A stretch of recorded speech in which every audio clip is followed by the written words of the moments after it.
Hello, and welcome to the City of New Carlton's podcast. I am Mayor Felicia Nemhart, today's host. I'm honored to recognize Breast Cancer Awareness Month with a very special guest. Today, we're honored to welcome Dr. Regina Hampton, Vice President and Medical Officer, as well as a certified mastectomy fitter. Dr. Regina Hampton is highly respected breast surgeon, advocate, and community leader who has dedicated her career to empower patients through education, early detection, and compassionate care. Dr. Hampton, thank you so much for being here with us. To start things off, could you tell us a little bit about yourself and the work you do? So I am a breast cancer surgeon located right here in Prince George's County, currently with Luminous Health, but transitioning to be with Maryland Oncology Hematology. I've been here for the last 20 years. In addition to being a breast surgeon, I'm also the owner and co-founder of Maya and Cherry Blossom Intimates, which is a bra and intimates boutique that provides prosthetics for women after their breast cancer journey. Let's begin with something we hear so often. Early detection saves lives. Dr. Hampton, why is catching breast cancer early so important? And why should both women and men pay attention to it? Yeah, so one of the good things is that breast cancer is one of the most treatable cancers that we have. I know when people hear the word cancer, it often brings about, bad memories and thoughts. But when we can catch breast cancer at an early stage, when we're doing our mammograms, we're doing our breast self check, and seeing our doctors on a regular basis, this means that we can diagnose breast cancer at an earlier stage when it's most treatable. Now, many people wonder about risk factors. What are some of the things that can increase a person's risk for breast cancer? So there's risk factors that we know of and can control, and then there are risk factors that we can't control. So I think the biggest risk factor that we can't control is being a woman and having breasts. That is the single biggest risk factor for breast cancer. Now, there are some other risk factors that we can control, like decreasing smoking, watching the amount of weight that we put on after menopause. For women who have children early, they are at slightly higher risk than those who wait a little bit later. And then, of course, family history. When we have a history of breast cancer in our family, it is very important that we understand, who had breast cancer and at what age. Let's talk about screening, because knowing when and how often to get checked can make a big difference.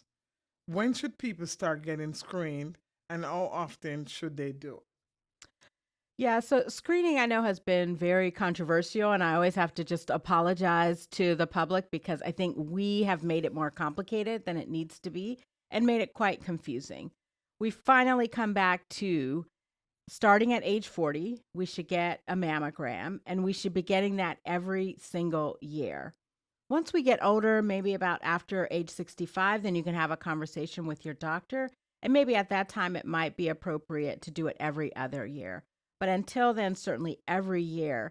And the Prince George's County community is quite unique in that we tend to get breast cancer at younger ages, especially in African American women. So, very, very important for those women to do their self checks. If they think something is going on, even if they're not at an age to get a mammogram, which again is age 40, they should go and see their doctor and get the appropriate testing. A breast cancer diagnosis can be overwhelming, not just for the patient, but for their family and loved ones too. Dr. Hampton, what should patients and families know about finding support, exploring treatment options, and navigating life after diagnosis? Yeah, I think one of the first things I always tell everybody is just to exhale. Take a deep breath and exhale. It is important to really get all the information. What is the type of breast cancer? What's the type of treatment? Put together your treatment team, who's going to be your surgeon, who's going to be your oncologist, and really take the time to hear all of the options before making any decisions. I think oftentimes it can be overwhelming. So people want to rush through the process and make quick decisions when sometimes you just have to just exhale, and take a moment, take a breath to hear all of the options. Again, the good thing is breast cancer is one of the best cancers to have because it is so treatable. Dr. Hampton, you're also a certified mastectomy fitter, which is such a special part of your work. Can you share how you help patients feel confident, comfortable, and whole again after surgery? Yeah, so there are women who may have surgery to remove a portion of the breast or to remove all of the breast. And so it is important that we, what we call, help the women regain symmetry. Because even if when we just take a portion of the breast, which is also known as a lumpectomy, sometimes there can be a little bit of deformity. The breast can get a little bit smaller, especially after radiation. So using a prosthetic, and you can get a portion of a prosthesis or a full prosthesis, can help to really provide that symmetry so that under her clothes or with her clothes on, she looks like every other woman out there.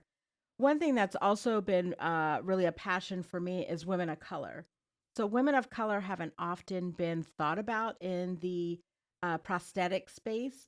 And I early on had a lot of my patients who would go to different mastectomy stores and they'd be brown like you and I, and they'd get a pink prosthetic. And that just is not a good way to treat a woman who's gone through, this treatment, maybe has lost a portion of her breast. And then to give her a prosthesis that doesn't even look like her is just not the right thing to do. So I've really been passionate in trying to create that space that really looks at everyone's skin tone and trying to provide a prosthetic that meets that woman's need. We know that healing and awareness don't just happen in hospitals, they start right here in our communities. How can communities like New Carlton come together to raise awareness, support prevention, and care for our neighbors affected by breast cancer? Yeah, I think by just us having more conversation in the community, I think a lot of community activities so that we don't just see the pink ribbon, we really understand what's behind that, understand the many men and women who represent what we call survivorship. I think it's important for people to understand it's not a death sentence to have a diagnosis of breast cancer, that it is treatable. And especially when you have the right team in place, you really can do well and live a long, healthy life after your diagnosis. Dr. Hampton, thank you for sharing your expertise and insight with us today. Your guidance and awareness, early detection, and support remind us how vital it is for our community to stay informed and proactive about breast cancer for both men and women. Breast Cancer Awareness Month is a reminder that knowledge and action save lives. We encourage you to discuss regular screenings with your healthcare provider and share what you have learned today with your family, friends, and neighbors. Together, we can build a healthier and stronger community. Thank you for tuning in, and thank you again, Dr. Hampton, for being a part of this life saving conversation. Thank you. Thank